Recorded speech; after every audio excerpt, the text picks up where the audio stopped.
KY3 News starts with breaking news.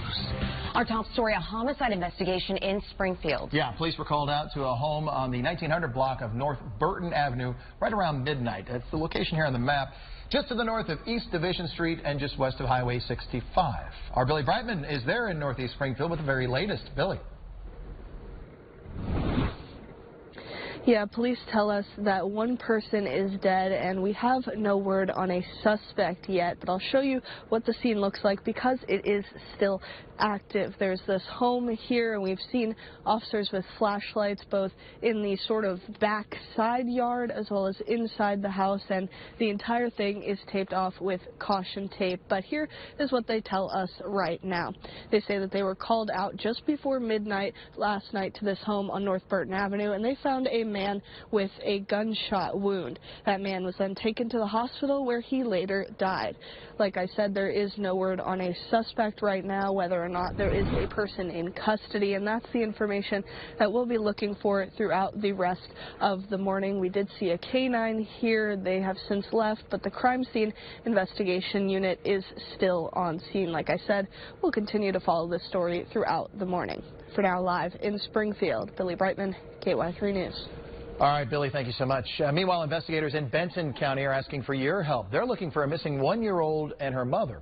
Officers in Warsaw tried to contact Tristan McLaughlin after they got a court order for custody of her daughter. But they haven't been able to find McLaughlin or the daughter, Remington. Tristan is 35 years old, 5'4", weighs about 140 pounds. Brown hair, brown eyes. If you think you know where the mother and child are right now, you're asked to call 911. The community partnership of the Ozarks is doing its annual Everyone Counts campaign starting tonight. It's a very cold winter week, and that means cold weather shelters are open. These shelters can shake up the results of the counts, but leaders with CPO aren't too worried about it. The count of the unsheltered homeless population is mandated by the U.S. Department of Housing and Urban Development to determine what programs get funding. When cold weather shelters are open, the people staying in them are counted as sheltered, even if they might be somewhere else on a warmer night. That's why it's so important for these volunteers to gather as much data as possible. A huge part of our training is talking to the volunteers about not assuming. I think sometimes we have this image or this stereotype in our head about people who are experiencing unsheltered homelessness, and I think the reality of the situation is that's not always true. And so what we do is, especially at some of those public locations, what we encourage volunteers to do is to use the language about a housing survey. Good morning, good afternoon, we're doing a housing survey. Where did you sleep last night? The count is also happening tomorrow. Well, Bolivar could get its first roundabout to ease some traffic congestion, and a new road could also be built because of it. City leaders are in talks with MoDOT on a large-scale road project that would include the roundabout at the intersection of Missouri routes D and 32. The city also plans on extending Palm de Terre Road there, but many say this road is too narrow to extend and worry the traffic would be worse. The Community Development Director, Kyle Lee, says the impact to the area will be minimal. It's not contemplating any changes to 132nd in that area, and there may be additional traffic, but that traffic is already able to access that road through the Buffalo connection at Missouri 32. It'll be the most significant infrastructure addition to the community for sure in the last 20 years. Well, the project is still in its planning phase, and for more information, check out the story at ky3.com. Tonight, folks can learn more about the proposed improvements to the Springfield Expo Center. The City of Springfield and architecture firm Populous are hosting what they're calling a visioning workshop. This workshop will help the public learn more about the project ahead of the April 7th vote to consider a 3% tourism tax to convert it into a regional convention and event center. The workshop is from 5:30 to 7 tonight at the Discovery Center on East St. Louis Street. Speaking of construction, two architectural firms based in Kansas City have made a final list for which the Chiefs will choose to design their new stadium over in the state of Kansas. Manica, known for projects like that, the Vegas Allegiant Stadium where the Raiders play, while Populous designed the Sphere, also an attraction there in Las Vegas.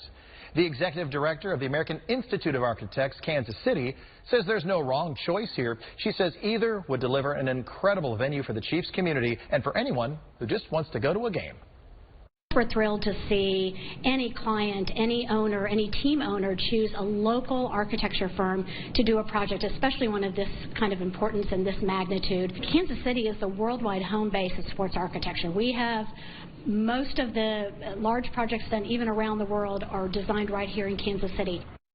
Well, no matter who gets the job, the new stadium is expected to cost $3 billion. It'll open in 2031 for the NFL season. A few weeks ago, we introduced you to some new additions at the Dickerson Park Zoo. These maned wolf puppies you see here. Well, now the zoo has another update for us. Dickerson Park Zoo posted this video yesterday. It's called Pups First. Oh, they're so cute. Pups First Snow. The 3 maned wolf puppies frolicking in their private winter wonderland. Check out these names: Aspen, Thistle. What was the other one? Aspen, Thistle, there's a third one. Cedar, there we go, and Cedar. They're all playing under the watchful eye of their parents, Lume and Katina. They were born in November. The zoo has been closed since late last week, but should reopen soon. I want one. Kind of looks like my dogs in the backyard running around, and then they wrestle, and they get full of snow. There could be 3 for each of us. Uh-huh. There could be 3 for each of us. I don't want one. I'm good. Oh. There's one for each. Yeah. Quick math. They smell horrible. It's okay. It's okay. I don't mind. Oh, all right. I don't mind. All of our dogs get smelly. Well, you know. Mine just had bad. You don't understand. Yeah. Oh, they did go. They went to the spa. They did, and then they rolled around in the snow. The spa. Well, that's what dogs do. Hey, you just cleaned me. I'll go get dirty. Yeah. Well, you're going to need a big coat and all that stuff this morning because it's down to 3 degrees. Aye. Good news is the air's already warmer up top, and it's going to mean a better day, a little melting. I'll have that forecast coming up. First, Weather School. Fresh snow tends to absorb, repel, or have no impact on sound waves. Ooh, I know this one. Mm-hmm. What? Yeah, I know this one. Yeah, we know this one. Okay. Well, we'll test your knowledge when we come back. Okay. I wonder what it will be for me. You guys know I'm going with letter A every single time. I'm Tyler Wayne joining you here at the Alert Desk this morning. Hope your Wednesday is off to a good start. Not the case for 40 customers that are affected by a power outage being reported by Springfield City Utilities right now. And those outages are actually being reported in the same exact area as this non-injury crash that we told you about 30 minutes ago. This is on Glenstone heading southbound right at Cherry Street. But Springfield City Utilities says an assessment is currently underway, so the hope is that the power will be restored no longer than within the hour. We'll, of course, keep an eye on this and keep you updated if anything changes. Meantime, stay with us. Ozarks Today continues right after the break at 6:38.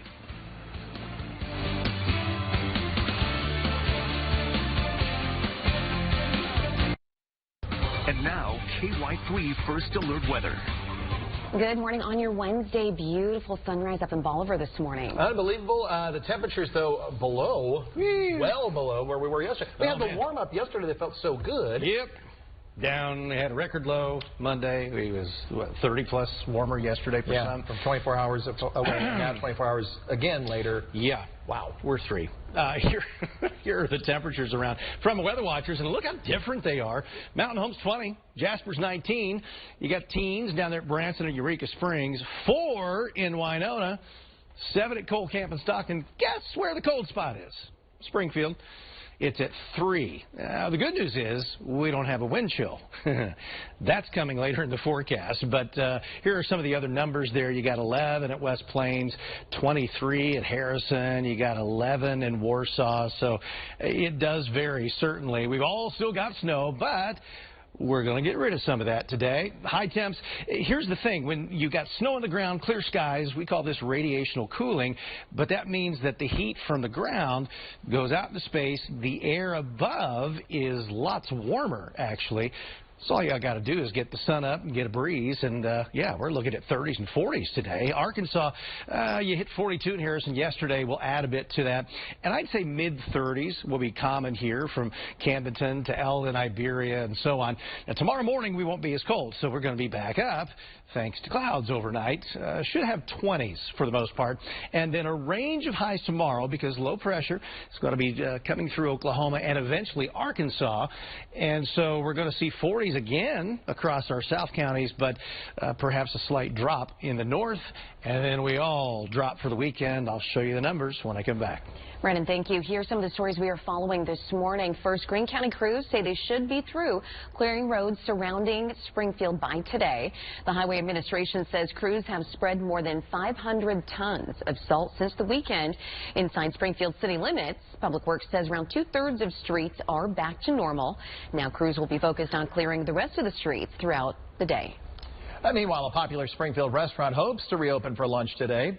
Burst water pipe closed Jim's Steakhouse on South Glenstone on Tuesday. The sign on the door said CU is working to fix the problem. Hopefully they'll have that beautiful salad bar up by lunch today. That's what they are anticipating. I saw that story and my heart jumped for a second. I was like, not Jim's. No, it's just a day. Don't take away Jim's. It'll be back. It's okay. 6:44 right now. Great appetite. Oh, so good. Forgot what we had, but it was great. Artichoke dip. It was some with bacon. Yes, yes, the bacon poppers. Maybe Tyler will remember. By the way, let's get back to the thing. Another winter storm could impact the East Coast this weekend. We're just always hungry. I'm starving. Next, the ongoing recovery from this week's winter storm. Hear from the mother of 3 boys who died after falling into a pond. 6:44.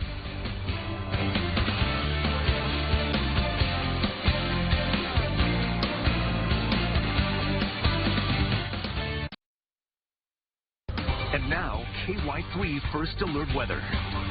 So a little wave of low pressure that's over the Rockies right now, actually Nevada, is going to come across Arkansas tomorrow. Now this model shows a few snowflakes. I don't buy it. I think the air is too dry.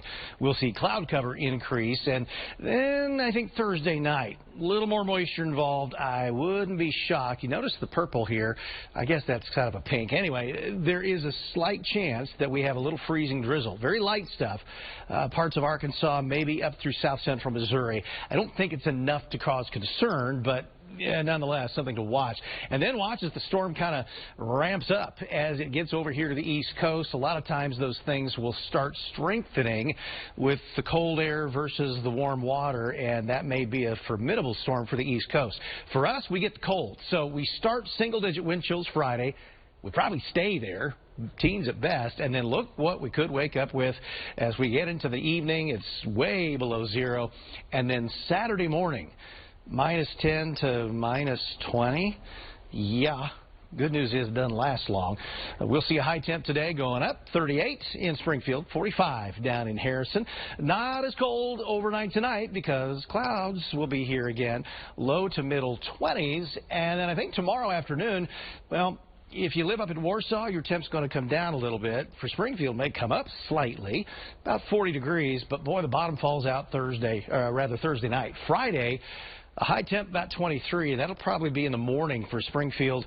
It will be very cold Saturday. Best case wind chill, probably something around 0.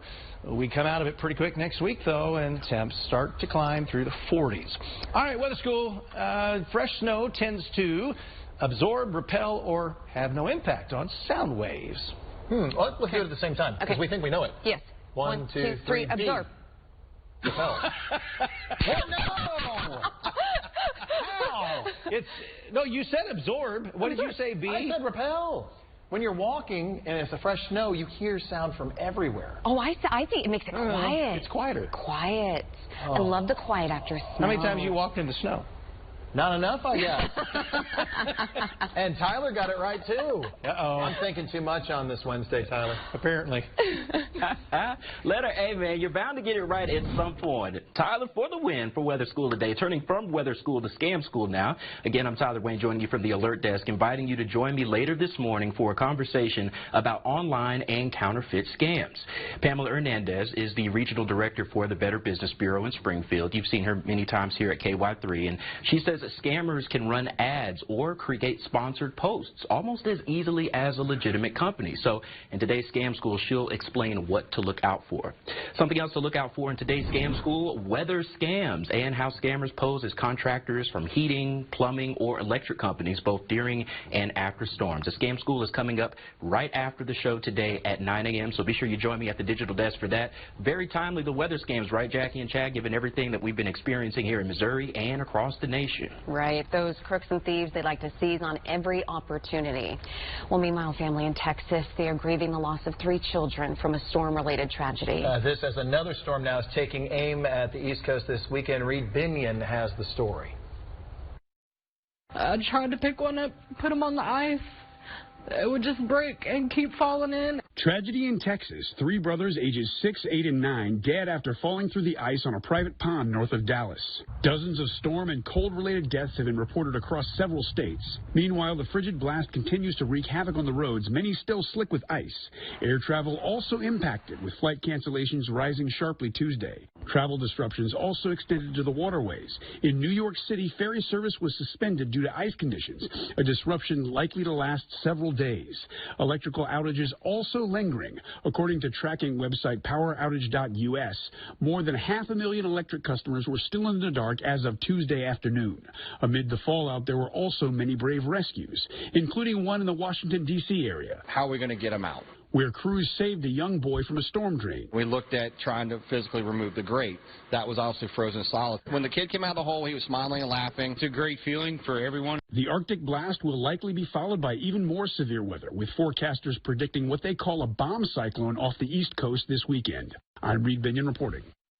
Well, the U.S. is once again out of the Paris Climate Agreement. The withdrawal marks a second now for President Trump. That's after his predecessor reinstated the country between Trump's 2 terms.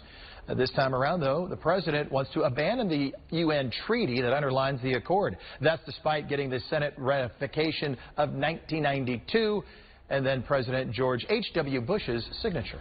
UPS says it is shrinking its workforce. The shipper says it plans to cut around 30,000 positions by the end of the year. The company says the cuts will mainly come through attrition and another voluntary buyout program for its full-time drivers. Some of the snow will melt today. That's a good thing. Yesterday's sun, the last 2 days, made a big difference. The temps starting off a little cooler today, but boy, I can't wait to see what today has in store. And Brandon, of course, has the very latest as we continue. And more than 40 customers are still without power in Springfield near the location of this non-injury crash that we've been telling you about throughout the morning. This is at Glenstone, heading southbound right at Cherry Street. And so we will continue to keep an eye on this. Again, Springfield City Utility says an assessment is underway. So hopefully we'll have a better update with some better news for you, rather, coming up in the next half hour of Ozarks Today. Stay with us, folks, at 6:53.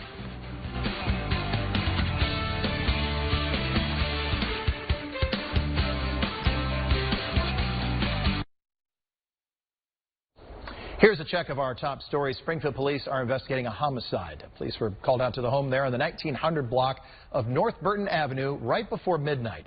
They found a man with a gunshot wound. He was taken to the hospital where he later died. Crime investigators remain on the scene, and we are waiting to get word on the status of a shooter. This is Springfield's 3rd homicide now for 2026. Investigators in Benton County are asking for your help. They're looking for a missing 1-year-old and her mother. Well, police in Warsaw say they tried to contact Tristan McLaughlin after they got a court order for custody of her daughter, but they haven't been able to find McLaughlin or her daughter Remington. Tristan is 35 years old. She's 5'4", weighs 140 pounds. She has brown hair and eyes. If you think you know where the mother or the child are right now, you should call 911. Well, it's cold out there. It depends on where you live as to how cold it is. We've warmed up a degree in Springfield. Lucky us. 4 here, though. Same thing in Salem. 11 in West Plains. You see a lot of places in the teens. Thankfully, there's not a wind chill to worry about. There will be a little bit of a breeze today, but actually it's going to help warm us up just a bit. So once we get out of, I guess you'd say, the hole this morning, we're going to get a little bit better. I think we'll get to freezing by around lunchtime in Springfield, and somewhere in there about 37, 38, and we may go just a touch warmer tomorrow. Cloud cover is going to be back tonight, so not as cold tomorrow morning, and then we're going to see temps climb to around 40, but drop after that. So Friday morning, single-digit wind chills. Saturday morning, it could be up to 20 below on the wind chill. Up to 20 below. Or I you should tried say to put a down positive to. spin on that. Yeah. 40s next week. Woohoo! Well, speaking of that, don't let the cold weather freeze your finances. Yeah, over on the Ozarks CW, how the winter storms could lead to cybersecurity threats. We're there in 2 minutes.